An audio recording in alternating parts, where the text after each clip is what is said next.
Chapter 16, The Prize Winner. Curtains were closed at the Alexandra home, but Anna opened the front door almost as soon as Nancy rang the bell.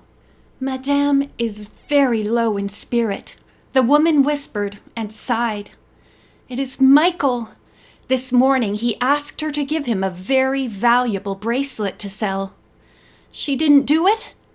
Not yet, but she is considering it very seriously. Oh, can you not do something to save what remains of my good lady's fortune?"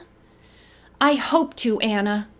I have proof that Michael kept most of the money he received from dealers." "She will never believe it." "Probably not," Nancy said. "And anyway, there's a legal angle. Being related, he could say she gave it to him.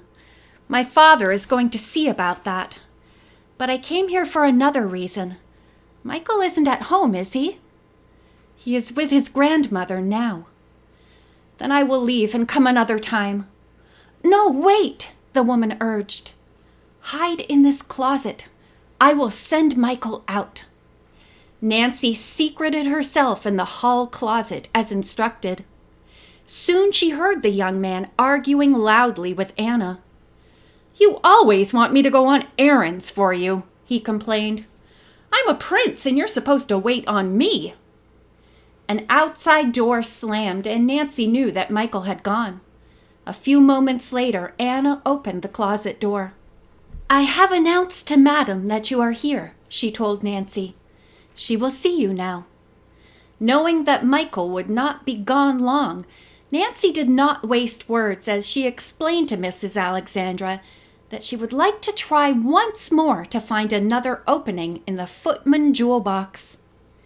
"I have an idea that I think may work," she added earnestly. Mrs. Alexandra smiled and asked Anna to bring the precious statue. As Nancy took it, she said, "When I was a little girl, my grandmother gave me a very old music box that had belonged to her. It had a secret drawer in it, which opened in a peculiar fashion." Her fingers explored the figurine.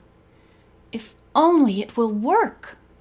With increasing interest, the two women watched Nancy skillfully manipulate the jewel box. Suddenly, Mrs. Alexandra gave a cry of delight. "My footman's boot! It's coming off!" Nancy nodded.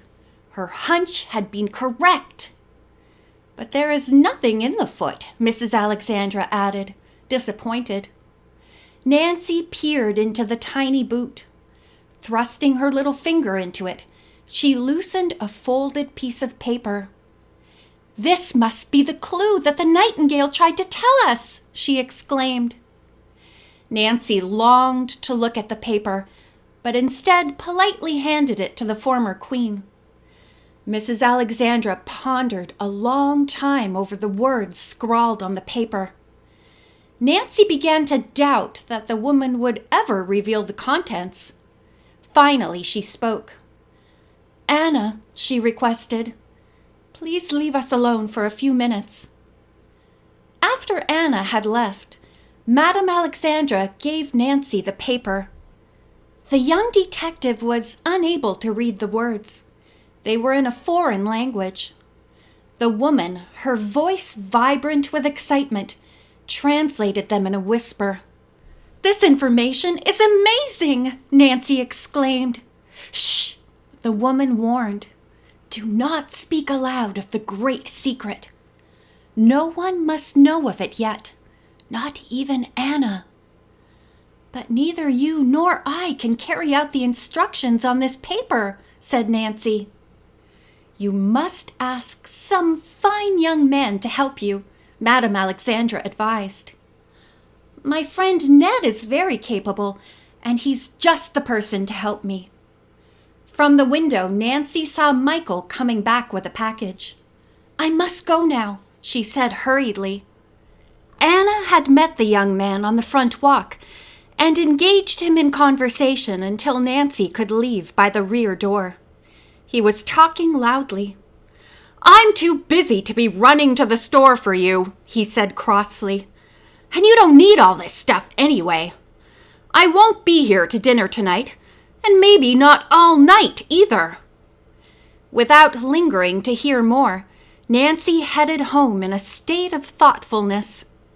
When Hannah Gruen tried to learn the reason for her faraway expression, Nancy merely smiled and said, "Tomorrow I expect to solve a great mystery." Later, at the Woman's Club, Nancy's dreamy mood persisted. It lent a warm glow to her skin. Helen Archer complimented her friend. "I've never seen you look prettier."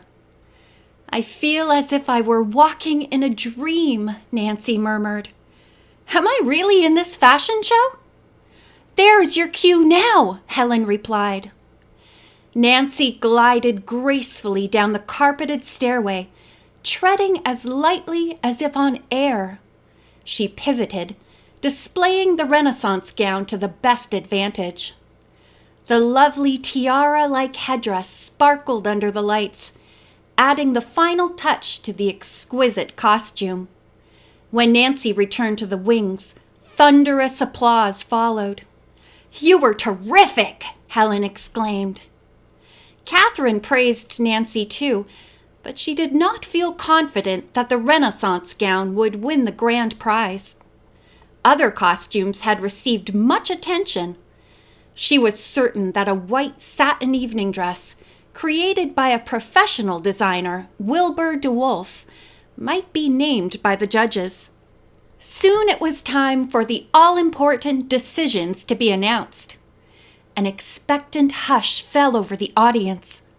Nancy joined the other models crowding into the wings. One of the judges made a little speech, praising all who had helped with the show. "And now, ladies and gentlemen," he said in conclusion, "I take great pleasure in awarding the prizes." Quickly, he presented trophies for the sport and daytime dresses. "And now, will Mr. Wilbur DeWolf please come forward? His design, modeled by—" Nancy heard no more. Catherine had grabbed her hand, and a little sob of disappointment had escaped from the girl. She started to walk away, but was hemmed in by the crowd of people in the wings. When the applause died down, the voice of the judge boomed out again. The grand prize, and may I say the vote of the committee was unanimous, goes to Miss Catherine Kovna, designer of the Renaissance gown modeled by Miss Nancy Drew. Further words were drowned by the loud applause. Catherine, blinded by tears, hesitated. Quickly she dried her eyes and then appeared on the stage with Nancy. Catherine was so overcome with happiness she could only say, "Thank you." Nancy graciously acknowledged the honor paid to the young designer and her creation. Flashbulbs went off as photographers snapped pictures and reporters pressed for statements. "I never was so happy in my life," Catherine declared when at last the excitement was over. Nancy quickly changed into a sports outfit, which could be worn on the hayride. "I hope Richard meet us at the inn on time," Catherine remarked wistfully. "I do want him to know at once who won the big prize." After Nancy and Ned had returned the precious headdress to Madame Alexandra, the group of young people going to the supper and dance met at the ferry and crossed the river. A hayrack pulled by 2 large gray horses awaited them on the opposite shore. Amid shouts of laughter, the group scrambled onto it. Jim Archer relieved the farmer of the reins, and the horses started off. Bess began to sing a familiar song. The others joined in. "Why so quiet, Nancy?" Ned asked when he noticed she was not singing. "Oh, just thinking," she replied. "Ned, will you do me a favor?" "Just name it, and it's done." "I'll tell you about it later." An hour later, Jim brought the hayrack safely into the parking lot of the Red Lion Inn. One by one, the young people climbed out, brushing wisps of hay from their clothing. "We're sights, but it's worth it," George laughed as she straightened her short, wind-blown hair. "And I'm hungry." "Look who's here," said Bess, nudging Nancy. Michael and a tall young man whose face they could not see quickly crossed the parking lot and entered the restaurant. Nancy's heart began to beat excitedly. Michael's companion had bushy hair and wore a dark jacket. "He's the man who stole the jeweled ornament from me," she thought. "I'm sure of it." Quickly, she told the others. "Seeing them together makes me think that Michael was behind the theft," she said.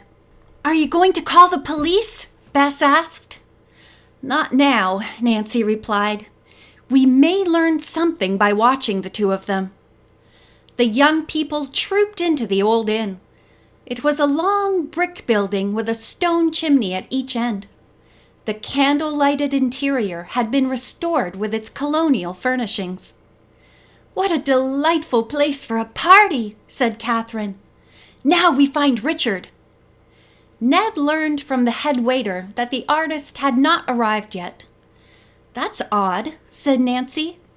"We're late too." "Maybe he changed his plans at the last minute," Helen suggested a while later. Catherine was quiet, and the others realized that she was very much embarrassed. Twice Michael had come to the table and asked her to dance. She had not only refused, but changed seats to be near Nancy. "I worry about Richard," she said. "If I only knew his address, I could telephone," Nancy said thoughtfully. Catherine volunteered the information that Mr. Ellington lived at an apartment house known as the Warrington Arms. She and Nancy left the room and looked for a booth in the hall. A friend who lived with him answered. "No, Mr. Ellington is not here," he told Nancy. "About an hour ago he called from Harbor Town, saying he planned to go directly to the Red Lion Inn." Thanking the man for the information, Nancy hung up and turned to face her friend. "He should have been here long ago," she said, growing more alarmed. "Harbor Town is only a mile from here." "What happened to him?" cried Catherine. "Maybe his car go off-road. An accident." "I was thinking the same thing," Nancy replied quietly. "It seems to me that we should call the police." End of chapter 16.